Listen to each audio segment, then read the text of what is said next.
തൃശൂർ പുത്തൻപീടികയിൽ ഭാര്യ വീടിന് നേരെ ഭർത്താവിന്റെ ആക്രമണം. ജനൽ ചില്ലുകൾ തകർത്തു. പോർച്ചിലിരുന്ന സ്കൂട്ടറിന് തീയിട്ടു. ഇന്നലെ വൈകിട്ടായിരുന്നു സംഭവം. പുത്തൻപീടിക തണ്ടാശ്ശേരി ക്ഷേത്രത്തിന് സമീപം താമസിക്കുന്ന തണ്ടാശ്ശേരി രാധാകൃഷ്ണന്റെ വീടിന് നേരെയാണ് ആക്രമണം ഉണ്ടായത്. വൈകിട്ട് 7:30 സംഭവം. രാധാകൃഷ്ണന്റെ മകളുടെ ഭർത്താവായ തളിക്കുളം സ്വദേശിയാണ് ആക്രമണം നടത്തിയതെന്നാണ് പരാതി. ആക്രമണം നടക്കുമ്പോൾ രാധാകൃഷ്ണന്റെ ഭാര്യയും മകളും കൊച്ചുമകനും മാത്രമാണ് വീട്ടിലുണ്ടായിരുന്നത്. അക്രമാസക്തനായി എത്തിയ പ്രതി വീടിന്റെ ജനൽ ചില്ലുകൾ അടിച്ചു തകർത്തു. തുടർന്ന് പോലീസ് എത്തുമ്പോഴേക്കും സ്ഥലത്ത് നിന്ന് കടന്നുകളയുകയും ചെയ്തിരുന്നു. പിന്നീട് ഏതാനും മണിക്കൂറുകൾക്ക് ശേഷം തിരികെ എത്തി ഇവരുടെ വീടിന് മുന്നിൽ വെച്ചിരുന്ന ഇരുചക്ര വാഹനം തീയിട്ട് നശിപ്പിക്കുകയായിരുന്നു. ഇയാൾ 10 മാസം മുൻപ് ഈ വീട്ടിൽ ആക്രമണം നടത്തിയിട്ടുള്ളതായി കുടുംബം പറയുന്നു. പിന്നെ വിളിക്കുമ്പോൾ കയറി പോയി.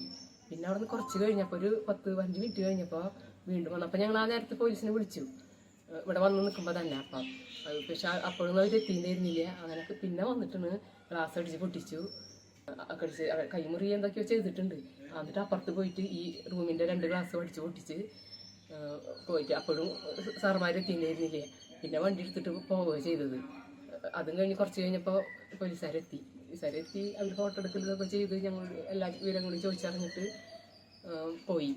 ഇത് 2ാം തവണയാണ്. ഇതുകൂടാതെ യുവതി ജോലി ചെയ്യുന്ന സ്ഥാപനത്തിലെത്തി പ്രശ്നങ്ങൾ ഉണ്ടാക്കിയതിനും കേസുകൾ ഉള്ളതായും സംഭവവുമായി ബന്ധപ്പെട്ട തളിക്കുളം സ്വദേശി ഷക്കീറിനെ പിടികൂടാനുള്ള ശ്രമത്തിലാണെന്നും പോലീസ് പറഞ്ഞു.